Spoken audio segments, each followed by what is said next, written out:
Follow the drip. Follow the drip. Are you one that likes to stand out amongst the rest? Well, check out Painted Drip by The Joker. Painted Drip is a customized footwear company that it specializes in unique hand-painted, customized footwear, which is hand-painted by The Joker himself. Shipping is available all over, East Coast, West Coast, no matter where you are, we can get your products to you. So follow The Drip. Check out their IG page, Painted Drip, for more information. And again, all footwear is customized and hand-painted by The Joker himself.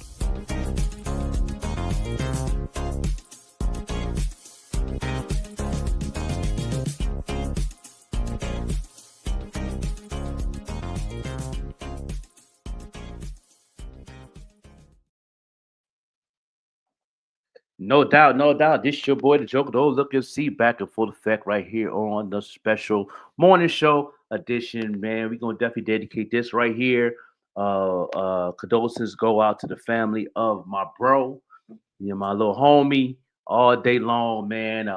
Shout out to his family, reaching out and all that. So this is dedicated to DJ Unk. That's it. That's my boy, man, Anthony, man, Ant. You know what I mean? A recipe to him, man. I got the news right before it really hit the mainstream and news, and I was close to a lot of his family in the ATL, and that was my bro, man, and say rest in peace to him. What you know about DJ Unk? Man, Back it's day, interesting. It's always interesting talking to you about legends like this. Like a lot of us may not know who DJ Unk is, and just talking to you, it reminds me just how much history, really was happening as we were coming of age. Everybody, welcome, welcome, welcome, everybody. Just that Walk It Out song alone, which you reminded me of, is something that he is famous of. It's just something that instantly reminded me of that feeling that I had hearing that song. Like that's legendary right there. That's a classic, y'all. So y'all want to know a little more about DJ Unk. His music speaks for itself. That's his personality. That Walk It Out and Two Step, that whole album is his personality. He was always fun, dancing, smiling. He was always silly, very funny. He used to always come to Anderson, South Carolina, to the Shirt King clothing store all the time, and with DJ Jelly. Shout out to DJ Jelly, Jelly Bean, DJ Jelly Bean. That's my bro out there in Atlanta, and they used to come out, man, and with Cry Mob, another close group that I'm cool with. It's like I've been knowing these guys when they was coming up. They was working on music. They was dancing. They was going to the football prep rallies, and they was going to the Black History Month festivals out there in Atlanta. Martin Luther King Day used to throw that parade. They used to do the dancing and the step team and all that. That's where Stump the Yard came from. Those who that's the culture of Atlanta. Stump the Yard. And his, so also his a couple of his family members also in that movie. He was the lead actor, and so it's like they was always having fun. Every time I seen him, every time I went to any type of function in Atlanta, he was. When I see him, he the same person every time. Never switch up, never change up. You know what I mean? He even came to me dancing before he came on with the walking out. So he used to come up dancing. What up, bro? What up? He used to call me New York because I'm from Buffalo, New York, but he just called me New York. And what I'm saying, and so rest in peace, Unk, man. I got the news, and what I'm saying, and he's definitely a hell of a young kid, man. He had a good spirit. He had a good spirit. Him and his whole family, good spirits. Very church going family, God fearing family. Praying warriors. I mean, they just they are the same. Everybody in that family had that same spirit. Yeah. You muted Vet Green. Lord, you speak so fondly of that time in that movement. And what do you think was most impressionable about that for you?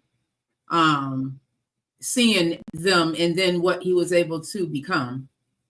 Atlanta was always fun. When I first went out there and visit, living in South Carolina, the hospitality out there is open. It's very wide open. So, and he, everybody all fits right in. I mean, nobody was. It wasn't no. It wasn't. It wasn't a whole funnel full of hate. It was all a heavy funnel spirit of supporting and see what people can do to help. I don't care what you was doing. I don't care if you was sewing dresses. I don't care if you was cooking barbecue. I don't care if you was cutting hair. I don't care if you was, you know what I mean? Yeah, oh yeah, anything. Construction worker. I don't care if you was painting houses. You know, that atmosphere of me that he represents the hospitality of Atlanta.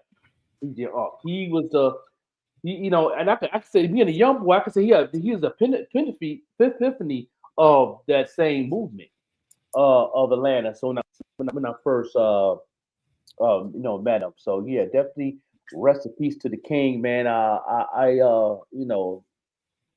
I say, I see him all the time. He's always come through the Shirt Kings and Anderson all the time, down that Route 29.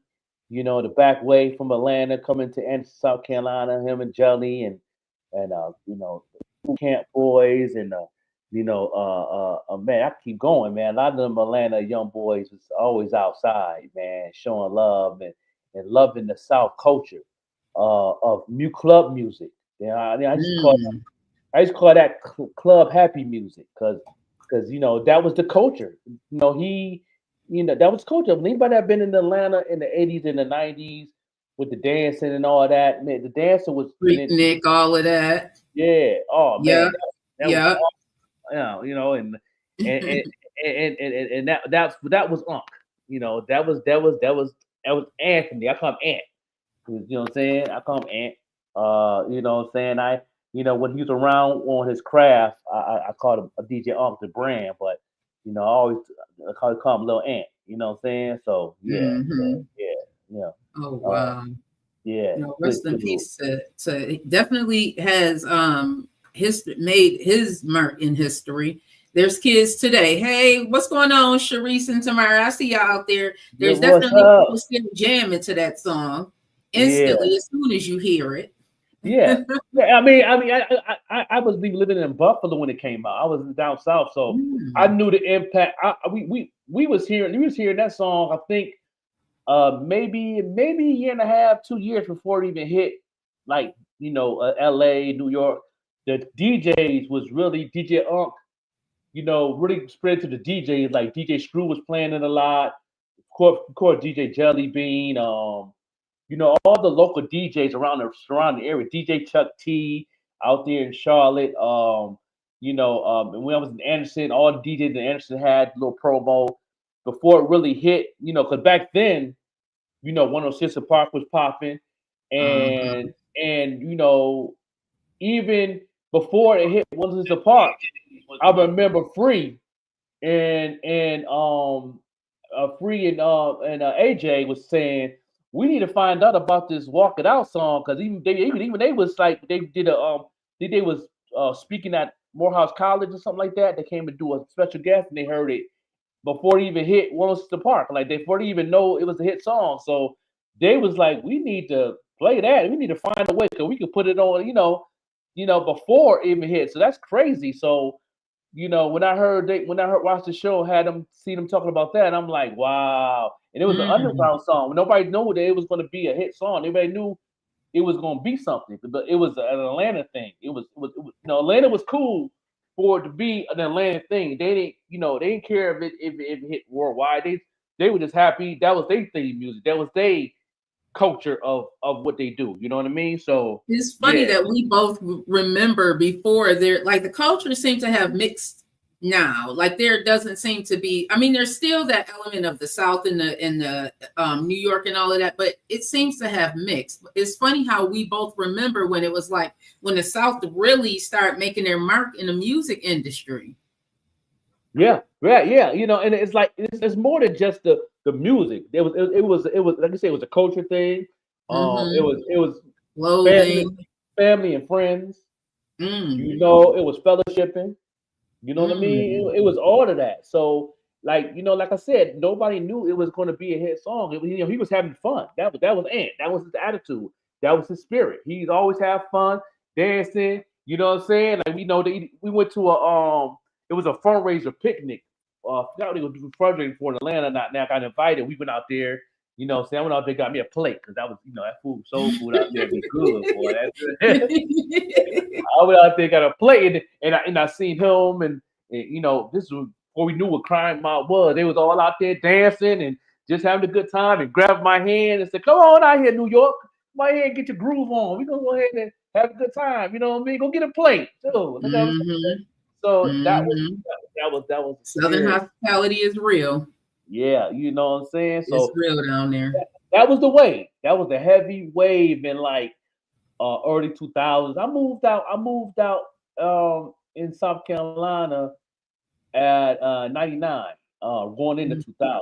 You know, I went right in, but moved out there that December, right before Christmas, and went into the new year in the 2000s, living in South Carolina, Anderson, South Carolina, because we was only an hour away from Atlanta. So that was an easy trip. That wasn't nothing. We, you know, that's like here to Rochester from Buffalo, right? Saying so, we used to ride out there like it was like we live next door, you know. So I didn't realize it was that close. It was Anderson, South Carolina. Yep, it's an hour away from Atlanta. So it was like we used to jump on that, you know, that 85, and you know, 1 hour and probably a 45 minutes. The faster you get there, you know what I'm saying.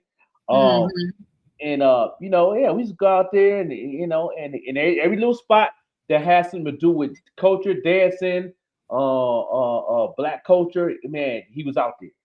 Uncle was out there. He was out there, man. Him and his brothers and his family always supported, showed love. Amazing, smart in school, you know, very educated. I bet the vibe was so crazy, just feeling all of that energy and seeing them just go from, you know, doing what it is that they love to do, and then it just, you know, catapulting into something that now today we're talking about. Yeah, definitely. You know, it set up the Cool Chuck. You know, I ain't get to hit up Cool Chuck. I'm pretty sure he got the news.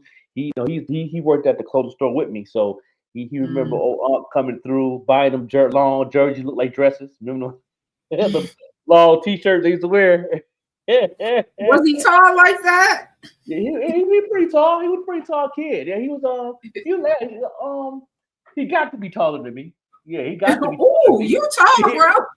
He got to be taller than me. When I first met him, he was like 17, 18 years old. You know, and like I said, I met him be going through Camp Records out there in Atlanta. Because you know, we used to always, you know, have mixtapes, and we always used to, you know, mixtape culture was heavy. We'd go out there, check out the mixtape, what's new, what's going on, what's the new function going on in Atlanta. So we used to go to the camp, you know what I'm saying?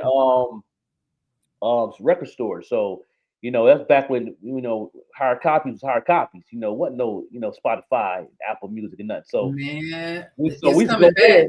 Yeah, so we used to go there to see what's the newest mixtape. That, you know, them are the places where I discovered who Jeezy was, who discovered who Ludacris was before they all got famous. So that them record stores out there was spots.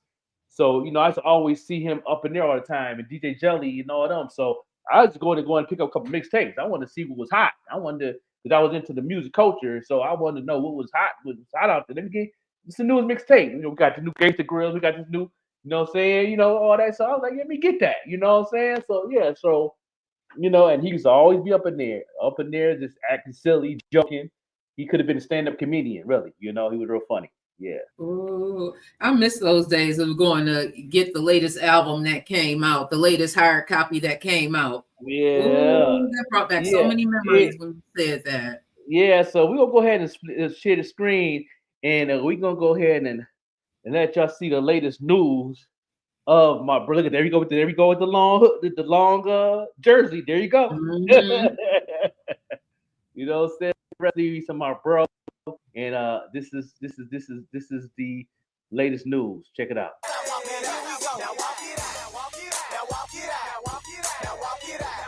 This morning, the city of Atlanta is mourning the loss of DJ Unk. According to his record label, the Atlanta icon, whose Real name is Anthony Platt, passed away at the age of 42. DJ Unk is best known for his hit songs Walk It Out and Two Step. In a statement from his record label, they say his songs have left an indelible mark on the industry, and his legacy will continue to inspire artists, DJs, and fans alike for years to come. His energy, creativity, and commitment to the craft will never be forgotten. To read more about DJ Unk, his ties to Atlanta, and his impact on the music industry, just look for this story on our website on 11alive.com. Yeah. Definitely a lasting impact. Yeah. So rest in peace, my man Unk, man. Ant, you know what I'm saying? Little Ant, you know what I'm saying? Rest in peace to him. I was very hurt last night, man. And crazy thing about it though, when Instagram was just popping, he was like one of the first people to hit me up on Instagram. Yeah, you can see how I was doing, where I was at. I think the last time I talked to him, I was in Albuquerque. And he was saying that I think it was the anniversary of Walk It Out or something. They was doing something, and they was doing a small tour, and he's supposed to come out that way, like around the Albuquerque area and stuff like that. And he had hit me up on So and rest in peace to you, bro. Those go out to you and your family, your wife, amazing wife, and kids, and your pops and everybody, man. They all came from the same area. The Franchise Boys, Crying Mob, they all came from the same hood. With same hood where Young Thug from. Yeah, it seemed like that was definitely a change in how we heard the music, the way we absorbed the music. Before it was a different type of beat. I feel like New York has a different type of beat to it. Like I guess it's the boom bap. That's that sound that you talk about. Contemporary hip hop. Contemporary hip hop. We call it boom bap, but the actual name that Style Selector say is, it's temporary hip hop. That's a good category. Yeah. Okay. Yeah. And then you go down south and it's a little bit more smoother, but mixed with an upbeat. I think it was more fun. It was of course the skill was there, but it was fun music. That's what I call it. I call it fun, having fun. Having fun, family reunion hip hop music. You know what I mean? Like every time they played that song, anytime they played it was always a happy function or a fundraiser or family reunion or down to the videos. Remember Andre 3000 videos? The videos were fun. Yeah, and they when they graduated from high school, they had a little dance. That was the culture of Atlanta. Everybody that walked that stage, that graduated from high school, kindergarten, to college. Listen, everybody gonna have their own little dance, walking the floor to get their paper. You understand me? So that was the culture of that because of I think he brought it out more. He showed that this is how I am, and you are too. So show it. Show it. That's how he said stuff. I never really seen him upset. I never really see him. Even when somebody that he knew that passed away, he was the light of the party. Like he was like, man, we all sad, but he didn't want us to be sad, or she didn't want us to be sad. That's what I'm saying. They want us to do we do that. You know what I mean? Rest in peace, IT. Go. You know what I mean? God got you. You know what I'm saying? He was into stump the devil out. Stump the devil out. Walk it out. Walk it out. Yeah. So he was all that was him. That was his personality. Them records is his personality. You want to know who DJ Unk is? That's him. And everybody that was in the videos had a piece of the personality of him. Because him, Fabo, same way. You know what I'm saying? Fabo the same way. That he's like that for real. Like, you know what I'm saying? These are the people that that express themselves on record, but they act just for real. This is not no gimmick. This ain't no cap. This is how they is for real. You meet them, they energetic like that. It's like when I first met Fabo, you know what I'm saying? I had to, calm down, bro. You had too much coffee. You all right? You know what I'm saying? Yeah, know, we out here, we about to get crunk. You know, we got to do this like this. You know, I'm like, that was their personality all day long in Atlanta. So, yeah, you know, I had to get used to that. You know what I'm saying? That's how they express themselves. You know, that kept them from crying. That kept them from doing something crazy, overdosing or doing drugs, overdosing and committing suicide. That was how they expressed themselves, you know, with songs and music and dancing in Atlanta. You know what I mean? That's all there. I never seen him upset, like I said, upset, mad. You know, every time I seen him, he always had a good spirit. You know, even when I had a bad day, we used to come in the Shirt Kings. He'll come in and light up the place. You know what I mean? But you know, and people didn't know who he was. They just know he was a good dude. And then when the video came out on Once to the Park, if you was in South Carolina, you heard the song because all the DJs always had it. But they never, you know, they didn't know who actually DJ Unk was. Because they didn't have a face to it. You know what I'm saying? But he's always be around though. You know what I'm saying? And you know, and then when I first heard the song and Jelly introduced me to him. Jelly was like, "Yo, this is my boy, this my little young brother Ant." You know what I'm saying? And you know, and he was like, "Oh, yo, you heard that song? Walk It Out." I'm like, "Yeah, that's him." And he's like, "Oh, what's going on?" Oh, now I got a face with it. I was like, I don't know, one of the first ones to Anderson to know who he was before he got famous, but I got a face with it now. So when the video came out, I was like, "Okay, Ant, I see you." They premiered it on 106 Apart, and that was big when they don't say, and it hit number one.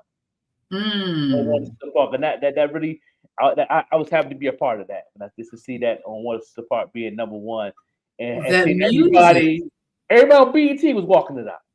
Even those songs are songs, like you said, it's a family reunion. The kids can be out there walking it out. I can remember my kids out there walking it out. Everybody walking, the grandmas walking it out. Yeah, he had the whole MTV, VH1, BET walking it out. Everybody walking it out.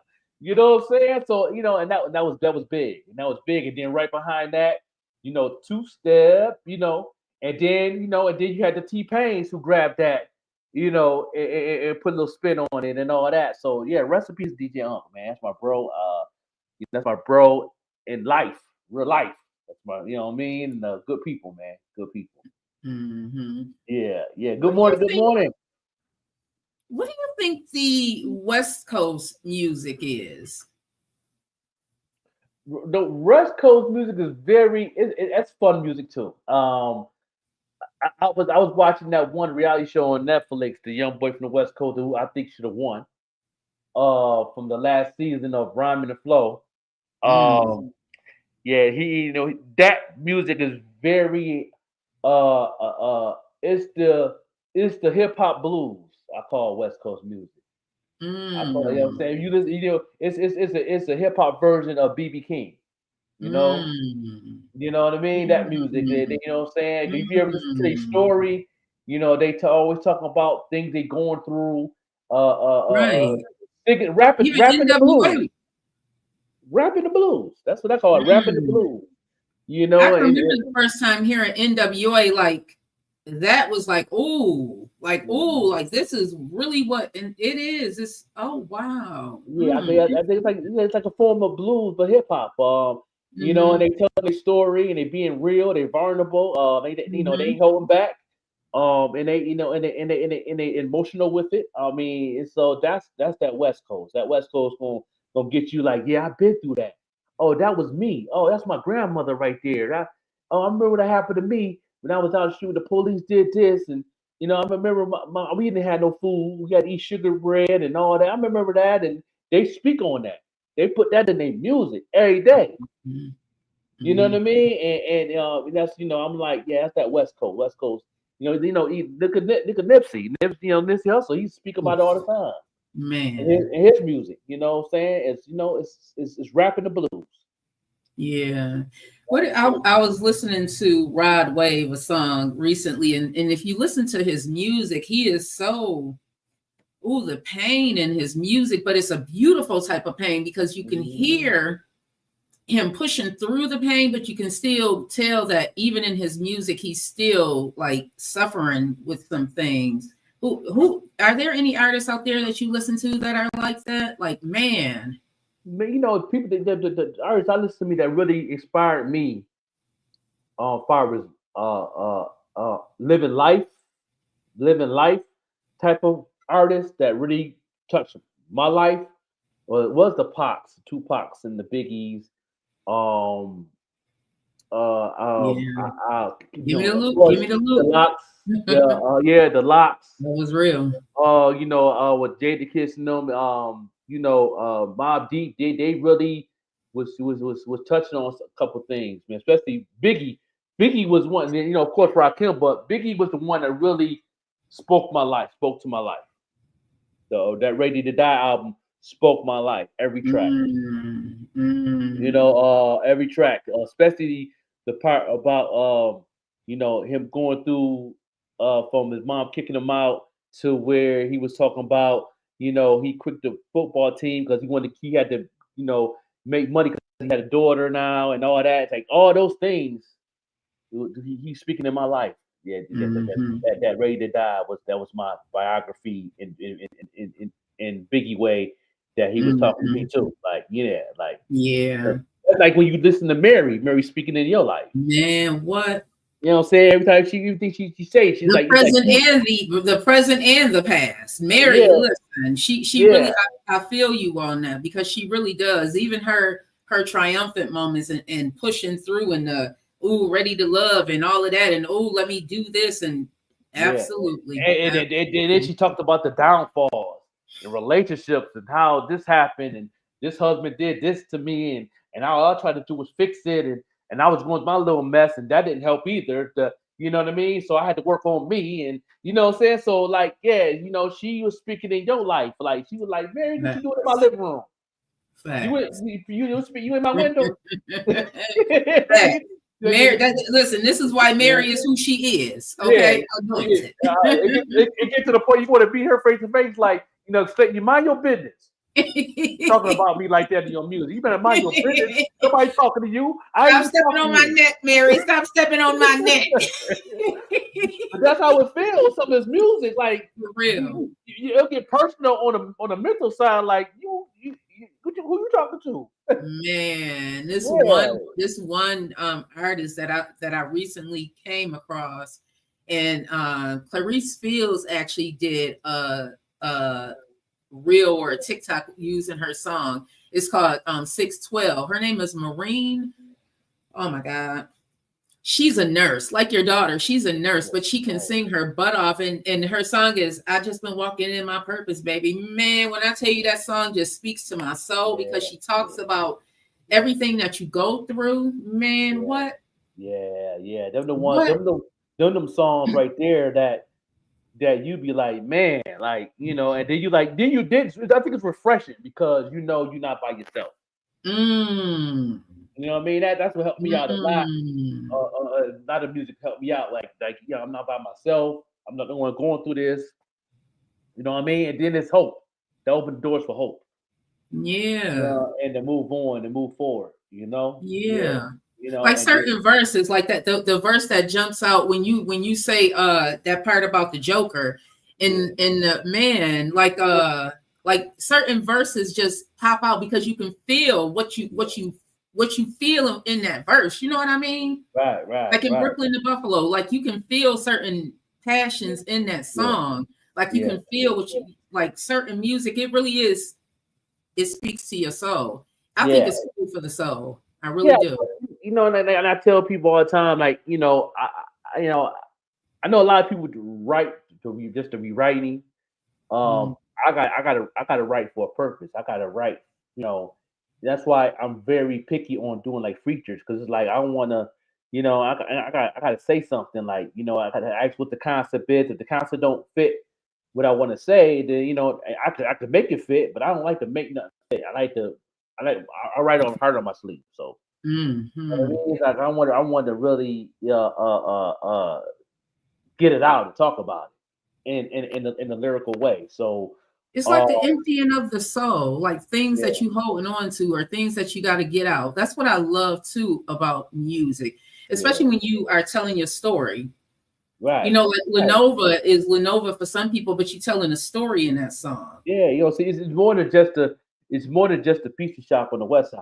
You know, when me and Spills wrote that, it was talking about the area of, you know, and what Lenovo's did for us, more than just give us pizza and wings. Like, you know, he looked out for the neighborhood. He was an activist out there in the west side of Buffalo. So, you know, it was more than just pizza and wings. So, and he understood when he built that restaurant right there. He understood where he was at. You know what I mean? He knew, what to see, what's going on, and be a part of it, see what he can do to help, type of thing too. So, you know, when they hear that Lenova's track, that, you know, and hear the lyrics, my verse and Spill's verse, you know what I mean? It's, you know, that's true facts. That's how it is in that side of the town. So, and that, you know, and that's not, you know, really, I was the west side of Buffalo. Really, I was more involved in learning the culture out there heavier than East Side. East Side was a runaway for me. You know, it make you want to run away from that side. For me, my opinion, you know, it's like it didn't have no value of culture to me. You know, I had a conversation with a young man. I mean, a teenager, and we were just talking about life, and I was encouraging him. And one of the things that stood out to me that he said, and I want to ask you this as a young man growing up on the East Side and where you grew up. One of the things he said to me is that it's so depressing coming back home and seeing what you have to see on a daily basis. Did you experience that? Oh man, definitely. And this is like my third time coming back to Buffalo. Because I'm always was living in, you know, Albuquerque, New Mexico, Atlanta, South Carolina, you know what I mean? Indianapolis and all that. So I traveled. I traveled most of my life from the age of 18 and up, you know. And when you travel and you see other places and you come back home, Buffalo is a good home, but East Side is a rough space. It's you got to be mentally prepared for that. Yeah, people used to say, I know a lot of the OGs used to say that like Allentown, Upper West Side, and all that had a different spirit or haunted, they could say. And okay, they might have that, but it's not, it don't have a dark spot like the East Side do. The East Side has a dark cloud over it every time. You know what I'm saying? I want people that's in Buffalo or people that visit in Buffalo, when you're on the East Side, just pay attention. You know, look at the weather. If it's gonna say it's gonna be sunshine and bright and all that, okay. But something about that East Side, the sun might be shining, but it's always like a mist, dark cloud over that East Side all the time. And if you believe in true spirits, it goes into, you know, the birds don't lie. So if you see black crows around, you know, that's a sign of something. You know what I mean? And I'm not just moving from my dad's house on the East Side, and you know, when we and the wife had the car, that whole part of the East Side, we seen like over 1,000 crows going through down Fillmore. All the crows just on top of the house, all the way down, and they were just there. It's a sight. I know what you're talking about. It's a sight to see. And some people probably don't even notice it. I do believe in energy, but I do believe that when you push your people into a space where you make it very hard for them to prosper, that's what you get. And I'm blaming it on the government, because the East Side has no business looking like that, especially when you really do have people who's working to make it better, but you keep getting shut down because somebody want to be. Yeah, I mean, you know, we doing that. The older folks is doing that. And that's the thing that that a lot of the, you know, Uncle Lenny, who had the fathers program, all them tell the young folks got to speak up. Y'all have a voice. For these council meetings, stuff like that. So And kids don't want to do nothing. They don't want to come together. They, you know what I mean? It's like that's the change, not us. We did our part in the 90s.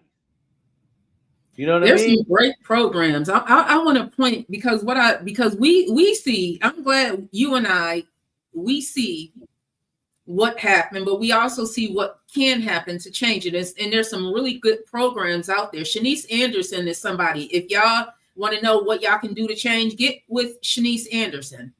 She's somebody in the Buffalo area. Karima Morris is another person y'all can get with. Taniqua Simmons is another person y'all can get with. If you want change, these are people out there that's really doing things to push the change initiative in the Buffalo area. But again, like Joker said, you got to be willing to do some changing. yeah, right. And then they, you know, them young ladies you talking about, they did the activists to get the kids to help. They, you know, you can't. They don't even want to get lead to the water. That's crazy. They don't want nothing to drink. They don't even want to be by the water to get cooled off. They just say you can lead somebody to water, you can't make them drink. They don't want to get lead to the water. Yeah. They want to stay away from the water and die of thirst spiritually. You know what I mean? Got to make it make sense. Like I was at my dad's house, Brunswick, and down that area, and it still have potential. It does, but you know nobody's coming together. But when you go to the West, when the weather gets warm, it's always something going on. It's always somebody trying to put something together, and then the kids put an effort to do something. That's why it's different on the West side than the East side, and it's a brighter spirit too. There's this book that I never finished it, but I had started reading it years ago. It's called The New Earth by Eckhart Tolle. If anybody is familiar with Eckhart Tolle, if you are not, you should get familiar with Eckhart Tolle because he talks about releasing the ego. And it's something that he says in the book where he talks about a lot of times where the reason why we can't work together is because the ego. And I see that a lot. So many of us, how do I put this? Like we know that we like marketing. Everybody knows that marketing. But because some people have this ego and they don't want to learn from somebody that they feel has not made it, it's the ego that's really stopping you from even reaching out to Joker. It's not that, oh, he doesn't know anything, because obviously you're tuning in. He knows things. You're tuning in and you're using it. But it's the ego that does not allow people to work together because they can't get rid of the ego. It's like once you stop functioning from an ego capacity and just release that and be like, oh, maybe I can learn things. And maybe the objective is to just look at the differences and not view them as like, oh, you're not equal to me because you're different. So no, you're equal to me. You're just different. You have your own superpower. You know what I mean? It really is the ego. Some people just cannot do it because of whatever reason. So, but also it's this too. You know, like I had this conversation. I was on somebody's podcast and they asked this question. I think I was on Even Rush Network and somebody asked me what is making it? What is being successful as far as, you know? And I break it down to a lot of people. You know, I said they expecting to see me on a level of Master P. Bentleys and stuff. Yeah, you know what I mean? It's so far from success. Yeah, I am successful in my own way. That's good for me, and I'm still growing in that space. Only way you're gonna see somebody grow in that space, like I said, this is called social media. You know, you socially into the media capacity of people that wants to be in your lane. You make choices on these platforms. You're not gonna know nothing about that Green the Queen, anything about her, if you're not following her, engaging with her. Because they got it set up now to where that if you like this content, click yes, so you can see more of it. So if you click no, of course you're not going to see a lot of things. If you ain't engaging, you're not asking questions in the comments, you're not watching some of the shows and all that, and you ain't watching none of the reels, you're not, actually sharing the reels, you're not going to know what's going on in the lane of Yvette Green. You're just gonna say she's just on the camera talking. And not catching the nuggets because I'm dropping them as I'm learning them myself. Right, Lord right. knows my life is a book. So I can't say, I can't walk around and say, Yvette Green ain't got no podcast. She ain't doing nothing. She just on here just you don't know because you're not going down the rabbit hole. You're not engaging. You're not a true follower. You're not a true fan. That's all. It's good. It's cool. It's all right for somebody to say I'm not a fan of what you got going on. I respect you more in saying that than just give me the cold shoulder and giving it a shot. Because I give everybody a shot. Everybody that I talk with that see me, I'd at least followed you for 6 months. Guaranteed. Everybody. Yeah, I gotta admit, bro, you do. There was this one instance where bro gave somebody a shot and everybody was like, when bro came back and was like, no, I can't even, because bro don't usually come back and be like, no, I can't work with somebody. You do give people a whole arm's length worth of tries, but when you don't want to do nothing for yourself, it is nothing anybody can do for you. Anybody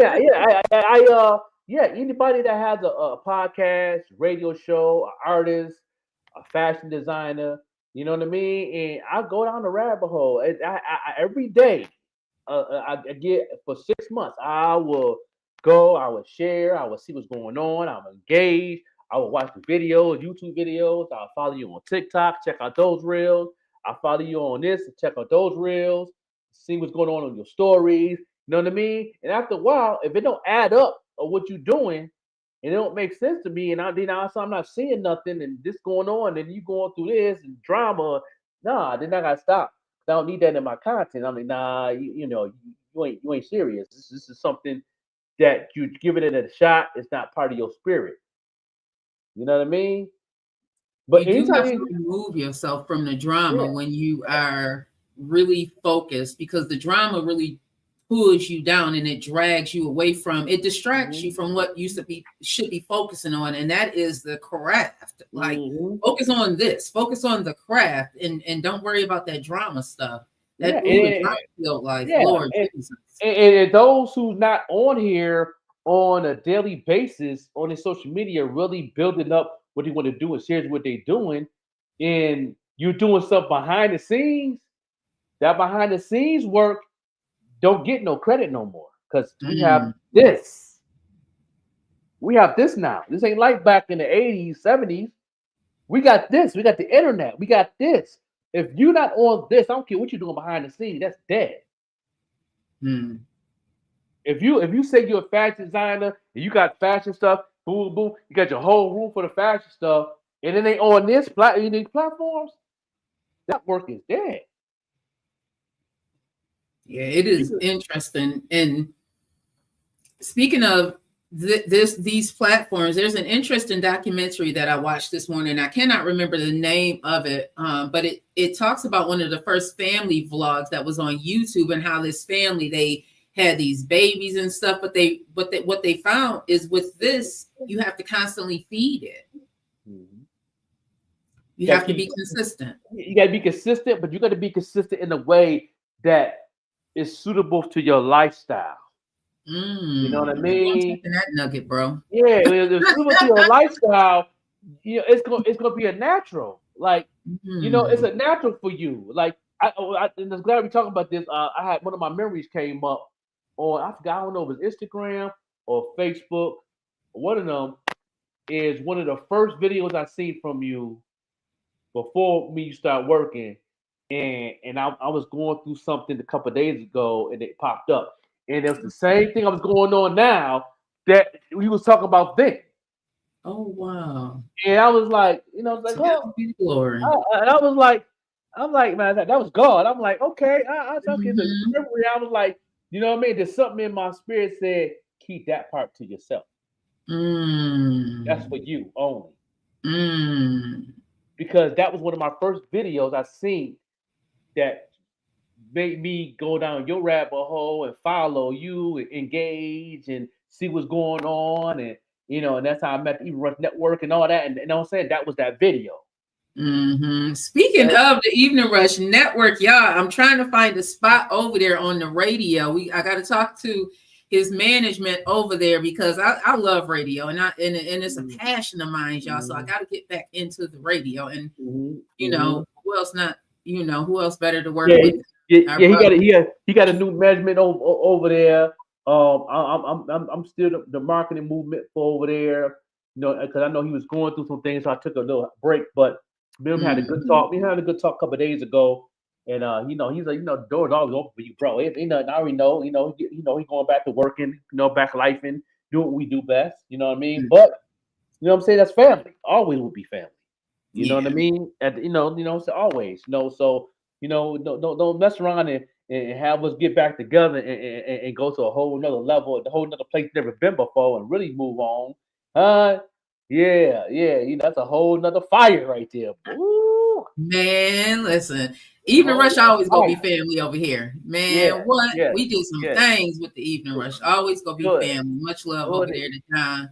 EveningRush.com, Evening Rush, YoSetNetwork.com, man. Y'all need to go ahead and check that out, man. It's good podcast, good radio. DJ Larry Loud got a couple shows on there, man. Rocking them, turntable, old school, underground. Yeah. Make sure y'all check DJ Larry Loud out on TikTok, y'all, right here at 3 p.m. And make sure y'all following DJ Larry Loud as well. I love DJ Larry Loud is another one who he continues to reinvent himself.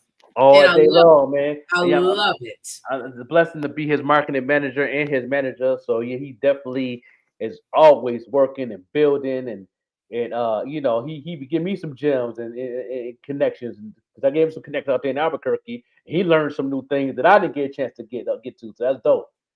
It's the sharing of information. Sometimes it just has to blossom. You planted a seed and then he grow his seed and then it just continues to grow and then you grow another seed over here and then it grows and then that's what it's all about, y'all. Growing seeds. And I'd be excited because even though we don't talk every day, I'm always engaging, always seeing. Even if I don't have time to listen, best I can do, I share it and put it in all these platforms, different groups that I know that's his audience. See, that's the thing. When you get to marketing, you know exactly where to put things. You know what I'm saying? I don't just back in the day when Facebook first had the group pages, everybody used to just throw them in the group. I don't do that. I put them where they need to fit at. When I see your content, I'm not gonna put them in this one that's ratchet. Might have a title that might fit you because I go on the rap hole and see that group and I'm not gonna put the Beck Green show in there, but I'm putting the Beck Green show over here though because this is the young lady jump off and you know what I'm saying, let the queens go ahead and the young ladies go ahead and get this gym. I'm gonna put it in this group page. You know what I mean? Learn how to put things where it fits at instead of just. If you take, you know what you're doing when you just put everything in all groups and you don't really know what's going on in those groups? What you're doing is you're confusing the algorithm. The algorithm like, okay, what you doing? Why you putting Beck Green show on a sports? You know what I mean? She ain't talking about LeBron James. She ain't talking about Patrick Mahomes. She ain't talking about Josh Allen right now. That content don't fit that group. So the algorithm gonna freeze a little bit on your page, and then you might bump her back a couple steps, but she know where to fit her stuff, so that's going to override and keep going. But imagine if you didn't know how to know what you was doing. You could damage somebody's lane on the internet because you didn't put it in the right spot to help them. You know what I'm saying? When you share something on this social media now, you have to actually be educated on what that person is doing. And if you're in these groups, study these groups. Any group that I be on, it takes me at least about a good month before I get to know what's really going on in that group. I go on there, check out, like a couple things, watch a couple videos, you know what I'm saying? Engage in there. Anybody got something in the, girlfriend said this. Okay, that's facts. I like that. Boom. I go ahead and say, yeah, I like what you said, boom, boom, boom. Engage and have a conversation in these comments so you can actually know what's going on in this group and meet people. It's a social network. This is social media. Can we keep it that way? Yeah, I'm loving the music that I'm listening to on this social media network. I have some. Teyamo is an artist that I saw at Villa Maria College, and I thought he was so interesting. The whole act, him and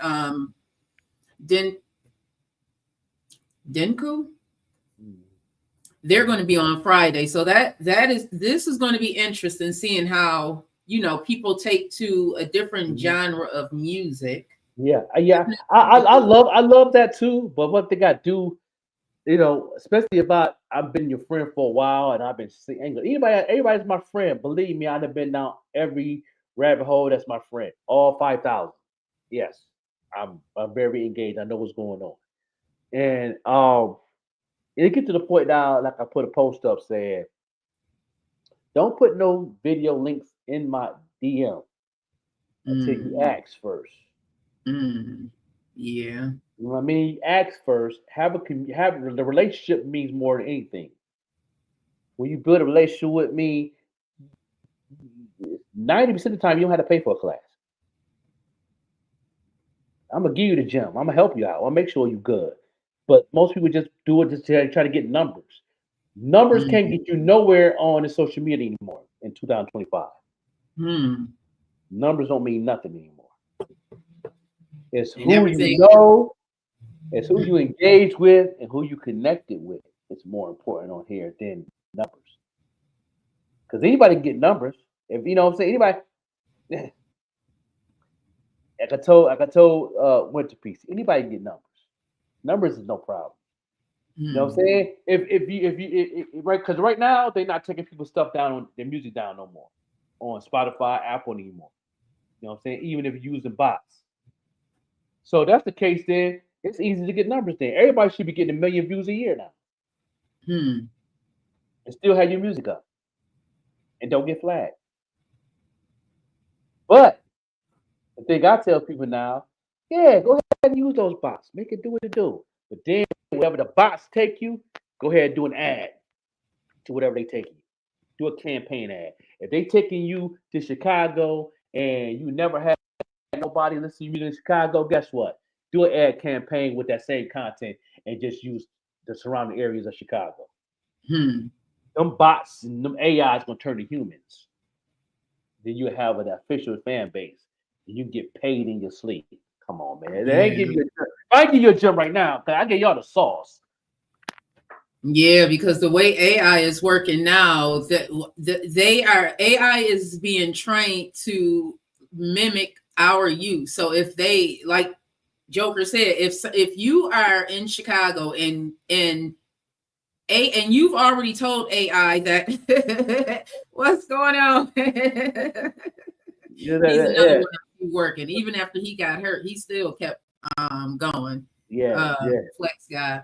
So the way AI is actually tracking us, so it's learning what we like. So if you are in Chicago and it knows what you like, and so it's going to say, okay, this is what Vet likes. So I'm going to show, you're in Chicago, I'm going to show you more of that content. That is really what I mean.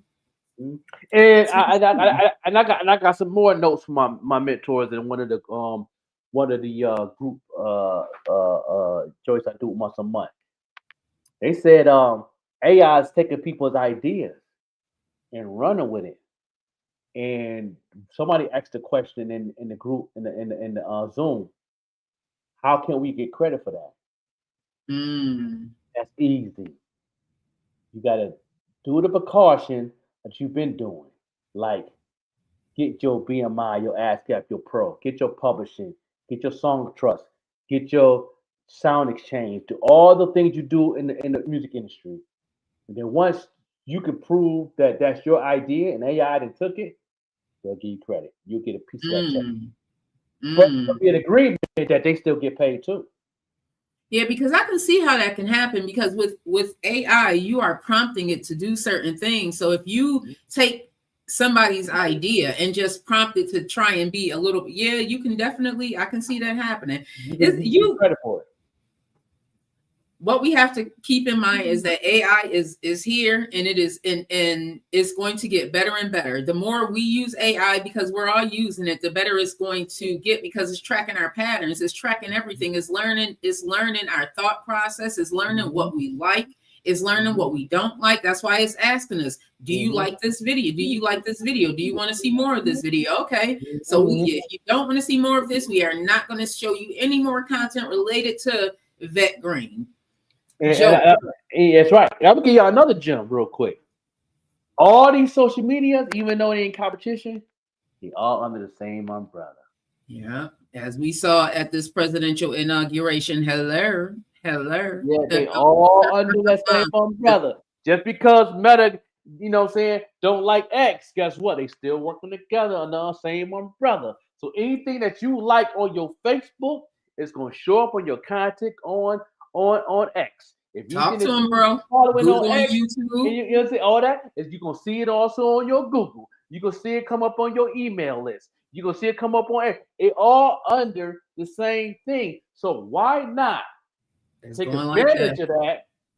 And if you, for example, if you're an artist and you love the Yvette Green show or you love Green Links Media, right? You know what I'm saying? This is what you do. You go on her YouTube page, it's in the link, click on it. You subscribe and you click that bell. Once you click that bell, you go and watch at least 3 reels. Watch 3 reels for at least 60 seconds, and then you like it and then you share it. What you just did was boost the algorithm on your end so she could see your stuff. So now you can be like, okay, you do that for about, let's say about good 3 months. You come out with a single, guess what you need to go to? Yo, I need to go on your platform because I got this new single. Can I get an interview? That's how I find music and stuff. People that's looking at my stuff. Yeah. Not even just that though, Vet, but you're boosting the people that's in that same digital algorithm lane. Go see it, even though they're not even following you. That's how I see those people, those other people. You know what I'm saying? And then before you know it, you're going to have a fan base. But just because you did that, just as an example, just because you did that, them 3 things I just tell you to do, you can do that to everybody that you know that can not just have a following, but you want to boost your stuff. To share other people's stuff to boost you, what you got going. Because now my followers will see your stuff. Right. And vice versa. If you just posted you all day long and you ain't shared nobody's stuff, you ain't click on nobody's stuff, you didn't share no reels that day within 24 hours, all you doing is shadow banning your page temporarily. Devon said high quality content, AI marketing, target marketing, influencer marketing equals success. On that note, $500 billion got pledged towards AI development. Come on now. Yeah. In the next 4 years, capitalize on that. On top of that, Flex God, CBS, ABC, NBC, those are all the major networks, but they realize that these platforms like YouTube, this is where people are. These are where the eyes are. TikTok is where the eyes are now. And that's why I do the things I do. Like you go down my rabbit hole of my page. You go down the rabbit hole on my IG page. You're going to see 4 other people's stuff before you even see mine. You know what I mean? Plus, also, Miss Davis said this. He said, when people do that on this platform, the people that really want to know who you are going to ask questions. What do you do? I see Yvette Green, the Queen, on your page. I love her. She reminds me of Oprah Winfrey and like the boom boom. I didn't seen Winter Peace. You know what I'm saying? She's a very talented sister. Like that. I didn't see Even Rush Network on your page. I'm saying I love that radio show. Boom boom. I didn't see this person, that person. Then they be like, then I seen Painted Drip. Then I'm like, then I seen your face on it. She's like, is that part of the next asking questions? Because I'm showing love of the algorithm for those people to get seen, but then it flips. Everybody that's on your end gonna see my content without me doing anything because I did that. Mm-hmm. I'm seeing more, especially I see the algorithm is real good on the morning show page, because I see so much different content on there. I see a lot of different music and news, all of that on the morning show, the morning show page, because that algorithm, I can tell, is moving. I want to give a big shout out to Jennifer, Winterpiece's mom, one of our biggest supporters. I love how supportive she is. Now that's what I'm talking about. She always see her sharing this stuff, and thank you so much for that. You don't even know how much that means, you know, to see that, you know, this is us working together. That's it. So I tell people all the time, I go down people's page, and they be like, "Yo, check out this, check that out, check it out." I'm like, then I tell them in the inbox, I tell them in the inbox, like, it's not working for you. Like, why? I got content. No, you don't understand. No, you're posting content. It's professional, looking good, sound good. But I see 20 of your content, and you didn't share nobody's stuff. The algorithm got you banned. That's why you can't get no views. That's the new wave for 2025. I'll say it again. You know what I'm saying? So I'll say it again. And let me this might be something you might can use for real too. Is I challenge every artist, business owner, videographer, writer, book writer, cook, any type of business you have. I dare you to share 5 different other businesses on your page before you put one up about you. You do that for 6 months, watch your business go up 50%. Now you challenge me on that. And if it don't happen, you come to me, and then I'll go ahead and give you $200 out of my money.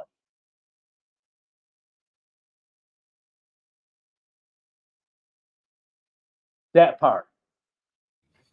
Look, I'm already clipping it. Do that for 6 I'm already months. clipping it. 5 different businesses and post on your page consistently. On your Instagram, on your Facebook, on your TikTok, and your YouTube for 6 months.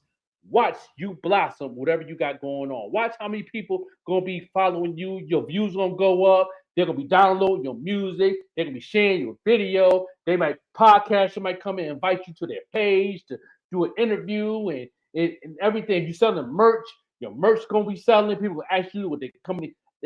I did it. That's why I sold the hoodies I've sold. Because of that.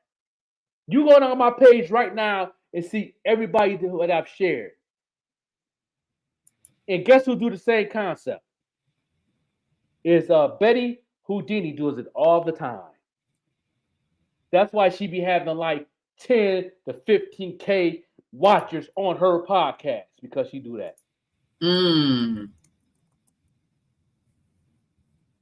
So Flex God is talking about the mere familiarity effect, also known as the mere exposure effect, is a psychological phenomenon that describes how people prefer things they are familiar with, like McDonald's. If you go to a country and you aren't familiar with the food, I'm using McDonald's as an example because it's just like everybody for the most part loves McDonald's. If you're familiar with a particular kind of food and you're unfamiliar with, the food of that nation, then you're going to be looking for a McDonald's. You know what I mean? So that's kind of what the familiarity effect. Yeah.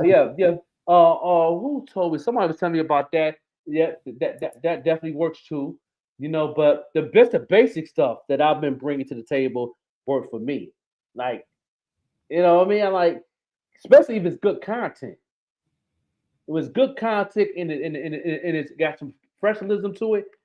You can't go wrong. Why not share it on your page? Yeah. You know what I mean? But you can't override your personal life to your work. Keep it short term. If there's something going on, you like, keep it short. If you got something going on in your relationship, you could just put a post up like, with the no emoji, nothing, just put I'm moving on. And that's it. Post that up. And keep on going. You got to keep pressing on. You know what I'm saying? Now you do that, the algorithm gonna be like, okay, we're gonna help you keep moving on then. They read the algorithm and the AI reads everything you post. Don't put post up. Don't put a post up with the black background with the white letters with the simple font talking about forget that B. I'm not doing it. You know what I'm saying? You trashy and your box thing. You put that up on the thing.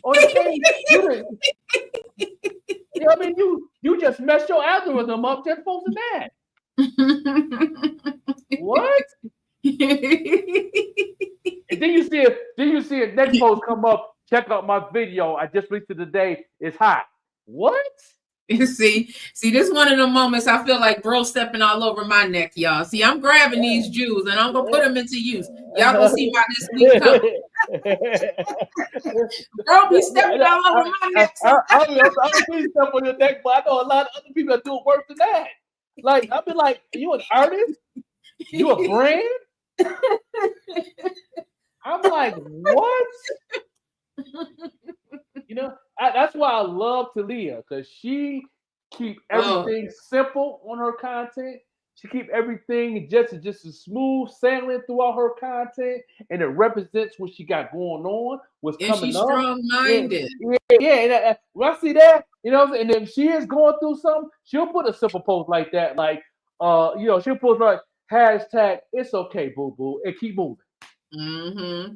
And then the next 7 posts is talking about the things she got with Fleet DJs, and she got this going on, and you know what I'm saying. Then she said, "I got something new for y'all to get some of these gems. Check this out." You know what I'm saying. And then they keep going on and on and on and on and on. You don't see it consistently throughout the 24 hours of her post talking about what she's going through and putting these small little memes up of phrases that just don't represent your brand. Bringing it into the next day, into the next day, into the next day. Leave it back there. Yeah. My mother said, give it 24 hours. Leave it back there. Yeah. That's the same thing with social media. Forward. You cannot pull that dread. You got to let yourself process it. And this is something that I'm telling myself too, you know, because we all be life and like you got to let yourself process that stuff, but you can't move on with it. When you're trying to do something, and you're trying to grow to be not just a better person, but better in business, better for your music, better for your business, you know what I'm saying? And whatever you got going on, focus on that. But if you is going through something out your chest, do a short phrase. You know what I'm saying? I put a short phrase up too. I was going through something, seeing something. I did a short phrase and I kept moving. You didn't hear me talk about it no more. Yeah. You know what I'm saying? Oh, I seen it for myself. And I kept going. Then 7 other posts. You see Vet Green post. You see Betty Houdini. You see my man Kev when he sent me the barbecue sauce and all that and his merch. Post that up. Then you see the Winter Peace post I put up. You see all the stuff I've been doing. So the algorithm is already on point. Like, okay, we got you. Boom. That's how this thing works. That's why I can sell out my merch every other month. Well, I got another piece of merch coming back out. You know what I'm saying? What's the next colors coming out? What are the next colors? The next color I'm gonna do the yellow hoodies, and I'm also gonna do white t-shirts with the Joker logo on it. You know, because I also got my print for my Paint a Drip logo too. So you know, that's gonna be dope. And my transfers of my logo, Joker logo just came in yesterday. Yeah, okay. yeah. I'm gonna be working. Okay. You know what I'm saying? I'm working on my little cuz for his football, a ceremony for Little League football. He got his colors to his football team. Oh, that looks nice. That's his colors, man. The Wolverines, man. You know, he definitely doing this thing. Yeah. Why you got in a pink, bro? That color. Yeah. Got the hoodie. I got the sweatsuit. Finish these up so I can get that joint done today. So he get ready for his ceremony in 2 weeks in February and get his awards for playing football. Rocking that Painted Drip. Yeah. Okay. Yeah. That's gonna be dope. Oh. Yeah. You know, you see, I kind of blinked out. You know, my cousin, his father, talk about I don't want him looking like P. Diddy back in the day in the 90s. Yeah, those are nice. I said, no, you got to stand out when you walk in his award. You know what I mean? Think of this Michael Jackson. That's all. You know what I'm saying? That is beautiful. Yeah, you know. Yeah, and I'm gonna put this number in the back, and number 10. Yeah, this is colors. You know what I'm saying? That navy blue and that yellow. Yeah. That's dope. Yeah. So this what I do. Keep it moving and keep pushing this content, staying positive and all that, man. But that's how y'all can come up, though, man. That's how y'all come up. It's really simple. It ain't hard. It just take a little bit of time. You can do it anytime. While you on the bus, while you on your break at work, share pieces of content, tag a couple people that you know that would like that. You know what I mean? Stop tagging people that don't like it. You know what I'm saying? I've been testing out different things, just seeing, what works in different times and stuff, because it really is time related. You like everybody that follow you they're not on at the same time that everybody would follow me. You know what I mean? So I'm testing out different scenarios with that too. Yeah, I just seen a strategy clip somebody tagged me in of ideas of how to post, and one of them said on TikTok, it was I think it was a TikTok update from me taking the class, and it said try to go to your analytics to see where your strong points is, and then put up go live, and then do a story at the same time on TikTok. Post the story up first, then go live, and they'll double. That works. Yeah, I tried that. I do that in the morning time, and I try and do that in the morning time. Yeah. Do see when I do that in the morning time, you have to. It's like a 10-minute span. You post that. You post a live, say you're going live or whatever, and then you go live. I do see a difference in my numbers. Like it's like probably double. And I like the morning stuff because especially if you plan on like we plan to do this. We do this every Saturday. So I try to post something on any platform. Because like I said, this algorithm and all this all in one under one umbrella. I try to post something like if I can't sleep at night, I post something in the stories. And then I go back to sleep, wake back up, and I do a reel somewhere else. You know what I mean? And then I might, I might go do a short live. Sometimes you do a short live before we go live. I might go do a short live talking about some, and all that, and I may post something or whatever, and then we go live. That exercise by itself, all you're doing is influencing the algorithm what they need to be doing throughout the day. That's all you're doing. And other than when you get off the live, the algorithm gonna be like, okay, we got to get some work to do. And then while you putting up all the reels and stuff and putting up, I'm sharing it. So all the other people gonna do is gonna grab it.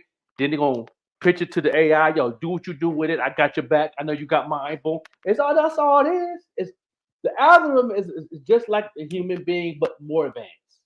Yeah, I recently learned about reposting on TikTok. I didn't know that you are supposed to repost, and then I didn't know also that there's a way you can heart something when you are in there.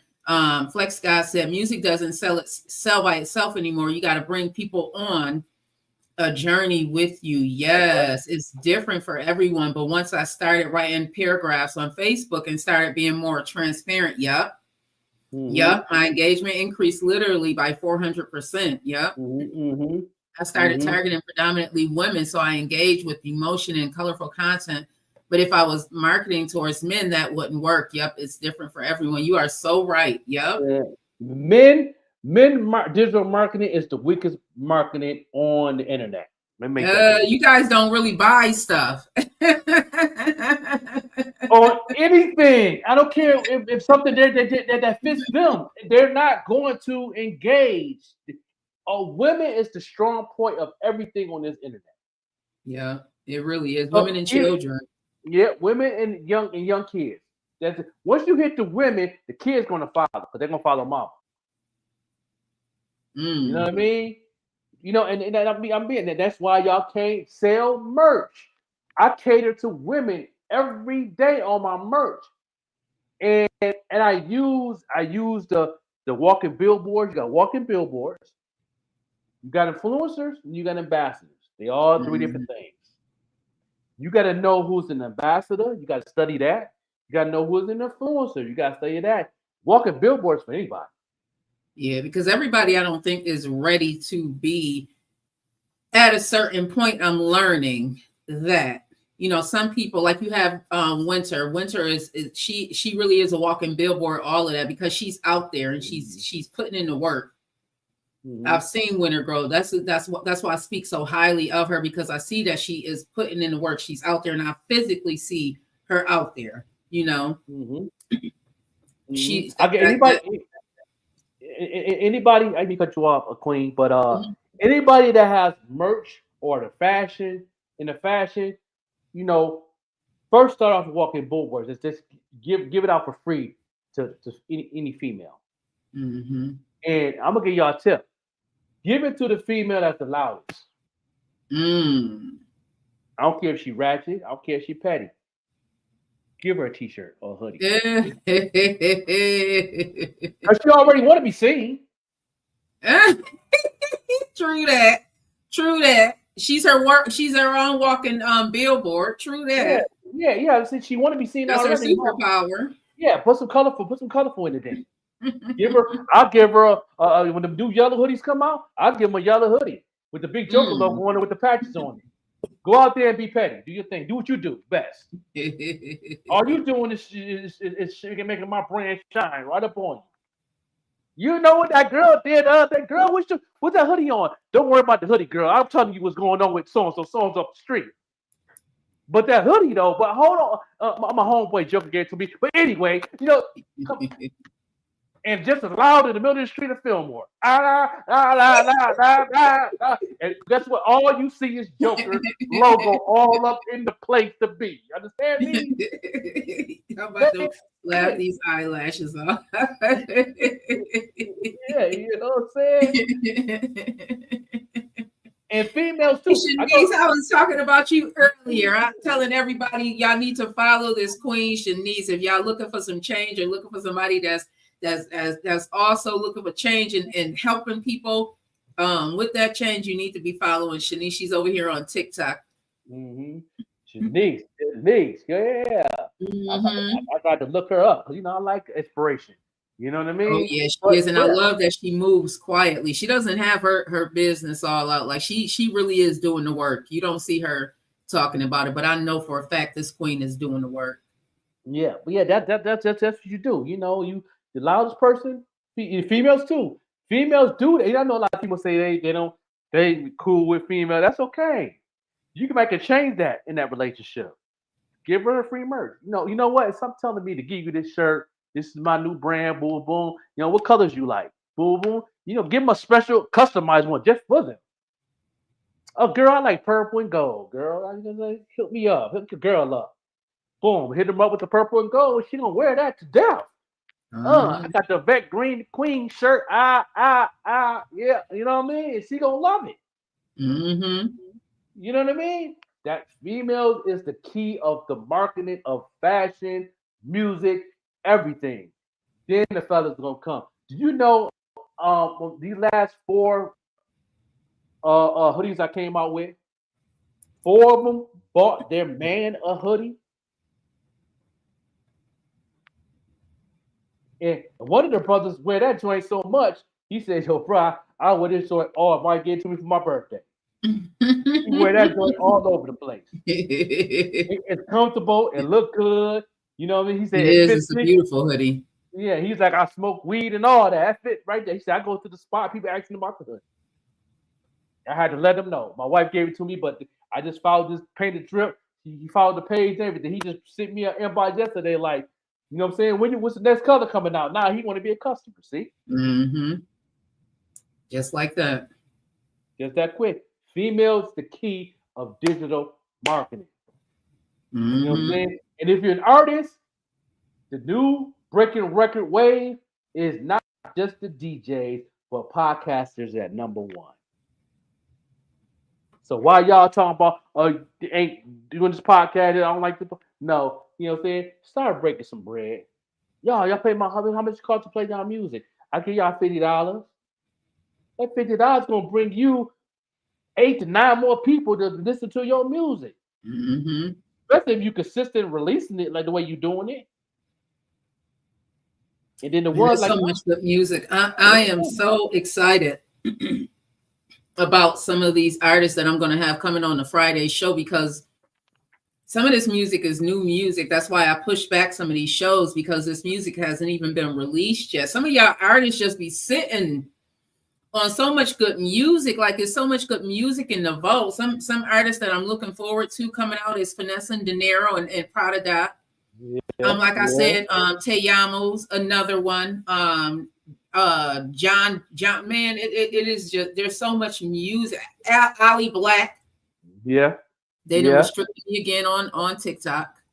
Lord, Ali Black has some good music coming. Man, y'all just come on out 2025. Drop the music. Please, while you're dropping the music and you creating, keep the content going. Don't stop doing the content because you're working on music. Never do that. Yeah. Always continue being active on your platform. If you can't be on all of them, pick one, because they all in it together. If you think IG ain't your baby, cool. If Facebook is, keep doing the content on Facebook. Then. That's fine. Because the algorithm gonna bounce. Then you can, if TikTok your baby, keep doing it on TikTok and just give a little something over here, or don't do it at all. But as long as you're picking one platform to keep the content going while you're creating, so when you do release it, they be ready for it. They're gonna see it. They're gonna hear it. Especially if you're doing short form content. Stop doing full music videos, please. Music videos is killing people to listen to the music. Do an easy 10 to 15-second clips throughout the whole video, and you got enough content to last you for a year. You know what, I'm grabbing these gems, bro, that you dropped today, especially that one, because I noticed my algorithm, because I've been playing around with the times and stuff like that. My algorithm on certain platforms took a hit because of that. So I have to get a consistent workflow with my algorithm based on my lifestyle. So I definitely am grabbing that gem from you. And I'm going to look at the insights after I'm finished with my other day. I'm going to look at my insights just to see when the best time to post, because I was noticing 9 a.m. is a good time for one of the platforms, but I got to go back to that platform and see which one it is, and make sure that at 9 a.m. that I'm posting on that platform, because it really does matter, because that's where it showed me. I believe it might have been Instagram. That's when the majority of the people who like my stuff are on. And also on IG too. I like the way that the people that like your stuff that's not following you, it keeps going. It keeps going. And guess what? That lets you know right there, you don't need a blue check no more. For those who still paying really for don't. it. You really don't. Even the ones with the blue checks are complaining, because if you, like you said, you have to engage. That's the other thing that I found out over these last couple of weeks, that the more I engage, the better my algorithm. It really does like me engaging, but that means I have to push myself to be on the platforms more. So those of us who don't really subscribe to social media, I think we have to get used to using it more as a tool for work and not so much the social side. Like there's an element that I can use it on the social side, but I have to keep in mind that I have to use it on the business side more so. Just to make it make sense for me. Yeah, that's the word for you, man. We appreciate y'all tuned in to this morning show, Saturday morning show, every Saturday at 10 a.m. We will be on. And you know what I'm saying? Being consistent in 2025. Y'all know what's going on. Anybody have any questions on anything that the Vet Queen, the Queen got going on? Anything coming up that you got going on for the week? I know it's winter time, but people is definitely working on spring and summer. I went down the rabbit hole and see a lot of good concerts coming to this area in Buffalo in the summer. You know what I mean? Yeah, Nelly coming to Darien Lake. We got that locked in already with Eve and Ja Rule and Fat Joe, and yeah, it's gonna be an amazing thing going on. You know what I'm saying? You know, everybody working on summer. Everybody working on the summer already. Yeah, I want to give a shout out to the Colored Musicians Club in Buffalo, New York. They are doing such a phenomenal thing down there in that space. And right now they're having a membership drive. So if anybody is interested, because it's a really great initiative that they have going on, especially because it's to benefit the community. It is to have a place where people like the Joker can be creative. Like we have these kids who are very artsy, very creative, but they don't have places to go, spaces, you know, instruments and stuff that they can use, or even to learn about the history of, you know, different things that went on. Because Buffalo, a lot of people may not know, but we're going to talk about it because this is Black History Month upcoming. And one of the goals for Greenlink is to show that our history is all year, but Buffalo has a rich culture and a rich history as it relates to the Underground Railroad. So we're going to talk more about that. But the Colored Musicians Club is in that space. Yes, it is. Where that corridor. It's the African American corridor, I think it's called. But you know, big shout out to them on Martin Luther King Day. I went to an event that they did, and it was so beautiful. I got to meet AI the Anomaly. Oh my God, I have been following her, and they did not present her as AI the Anomaly. So I stalked her off the stage, y'all.